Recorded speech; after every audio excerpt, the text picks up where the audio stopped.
The undemocratic aspects of our elections. This is going to highlight the Electoral College and campaign finance. College means that the people do not vote directly for the president, and generally with campaign financing, wealthy people or corporations or interest groups are the ones that are able to give the most money to a candidate's campaign. Not necessarily the regular people. Now, I put undemocratic in quotation marks because not every person really believes that this process is undemocratic. And some evidence would point to the fact that Electoral College actually is very democratic and campaign finance reform is also democratic. Okay, as a candidate, you may have done everything right up to this point. You gained momentum in those early primary states where there was front loading. Even if those states don't necessarily represent the American electorate, you won them. You appealed to all of the right coalition of voters or types of voters. You mobilized important voting blocks. You had focus groups, and remember, focus groups are when you ask a specific type of person, like a specific demographic, you ask them what issues are salient or most relevant to them. And then you use tracking polls to monitor and gauge the mood of the electorate. You made promises in order to get money. You may have made promises and said things that you don't necessarily personally believe or that don't truly represent your ideology, but you still do it. You listened to your political consultants and they gave you all the right strategies. You did everything right. But you might not even win. Why? Because you need 270 votes to win. 270 votes is the amount of Electoral College votes you need in order to be elected the president. Now, you may say, well, don't the people elect the president? No, the president is not picked by the people. In fact, the president is not chosen by the people because the framers wanted to keep the masses from selecting the president. They were scared of a tyranny of majority. So instead, the presidential candidate, or the president, is chosen by elites who are chosen by the state party leadership. That is your your slate of electors. Okay. Each state has as many electors as they have members of Congress. So if you can see right here, Virginia has 13 electors. We have 11 House of Representatives members. We have 2 senators. Therefore, we are given 13 Electoral College votes. Now, how do we know how our Electoral College is going to vote? How do we know if they're going to vote for the Democratic presidential candidate or the Republican presidential candidate? Right? We know because the Electoral College cast their votes based upon the wishes of the popular vote, or whatever the popular vote decides. So in states that you see that are blue, a majority of the popular vote in that state went to the Democratic candidate. States that are red, the majority of the popular vote for that state went to the Republican candidate. Now, there are 2 slates of electors that are ready to take care of business. You have your Republican slate of electors and your Democratic slate of electors. But if like in Virginia, if the vote for president goes to 51% Obama and 49% Romney, those 49% of the popular vote that went for Romney, they don't get anything. Because it's winner take all. Whoever wins the plurality of the majority of the popular vote of the state receives all of that state's electors. The only 2 exceptions to this rule are Maine and Nebraska, and they divvy up their electoral votes a little bit more proportionally. Or if you win a little bit of the popular vote, you'll win an elector or 2. Now, once we know what slate of electors is going to vote, the Republican or Democratic slate, those electors are to go to the state capitol on the first Monday after the first Wednesday in the month of December. Why in December?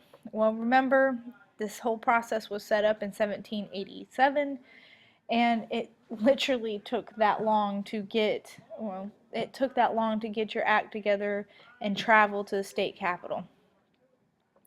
The electors are committed, they are not promised. They say they'll vote for who the people voted for in the popular vote,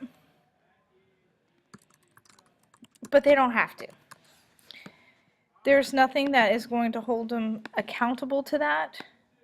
There are some state laws that say electors must vote with the popular vote, but there's real no punishment for that.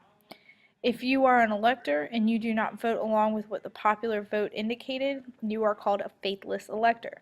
There have been faithless electors. They generally do not go outside of party lines, like a Democratic elector wouldn't vote for a Republican candidate.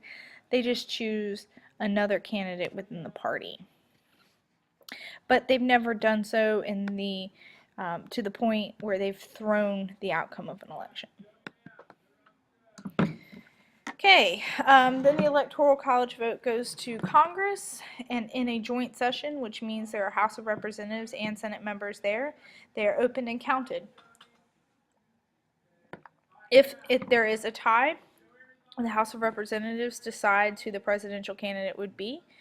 Each state gets one vote, so the members of that state have to agree on how they're going to cast their vote for president. Then there has been an instance where the House of Representatives has selected a presidential candidate that the people did not vote for. Happened in the John Quincy Adams-Andrew Jackson election. The House voted for John Quincy Adams, but a majority of the population of the American people wanted Andrew Jackson to be president. Just remember the corrupt bargain from history. Okay, one of the major problems with the Electoral College is that you can win the popular vote, but not the Electoral College vote. You have to win the right combination of states. And if you're unable to secure the right combination of states, then you might not win the Electoral College.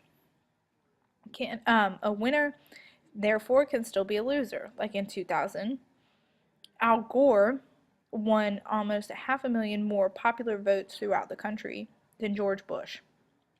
But George Bush was able to win the right combination of states. In that situation, what you got? I got a couple of things going on. The 2000 election really came down to Florida. In Florida, especially in a couple of counties, they use something called the butterfly ballot. And if you look closer at this ballot, Republican is listed first on the left side, then the Democratic candidate is listed second on the left side. But in between the first and the second spot, you have Pat Buchanan, the Reform Party candidate. So what happened in Palm Beach is that some people voted for Pat Buchanan instead of Al Gore, thinking that if they pressed the second hole, that would cast a vote for Al Gore, but it didn't. It actually cast a vote for Pat Buchanan. Also, when you run these voting or ballots through voting machines, they can be incorrectly counted. Now, the race was so close in these counties with election and ballot issues that Al Gore demanded a recount. So here's a picture of a guy recounting ballots. And they had to decide, were they going to count ballots that had semi-perforations or were completely perforated. Now the whole thing ended in a Supreme Court case where Bush had sued Gore over the stopping of this recount. And the Supreme Court agreed with Bush, saying that the recount of Florida needed to be stopped, the election needed to be determined, and by going through and recounting a couple of counties' ballots in the state of Florida, it was giving too much protection versus the rest of the voters in the United States. It was giving too much protection to those people who lived in Florida.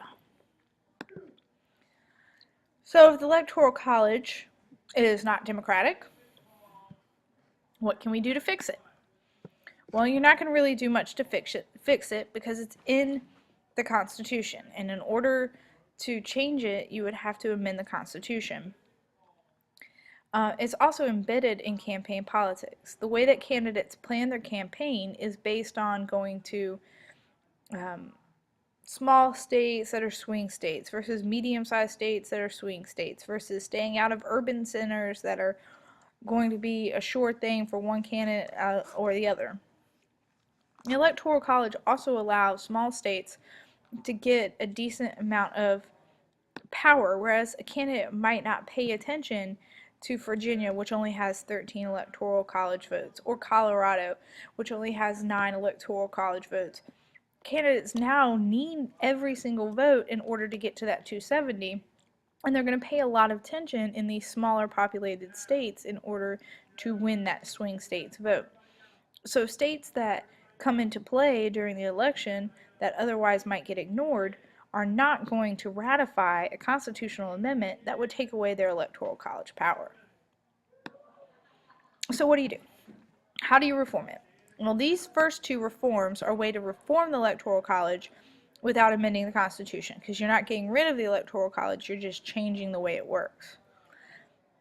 One proposal is that we give an automatic 102 electoral college votes off the top to the winner of the popular vote throughout the state. That's one plan. It is considered complicated and it has not been accepted.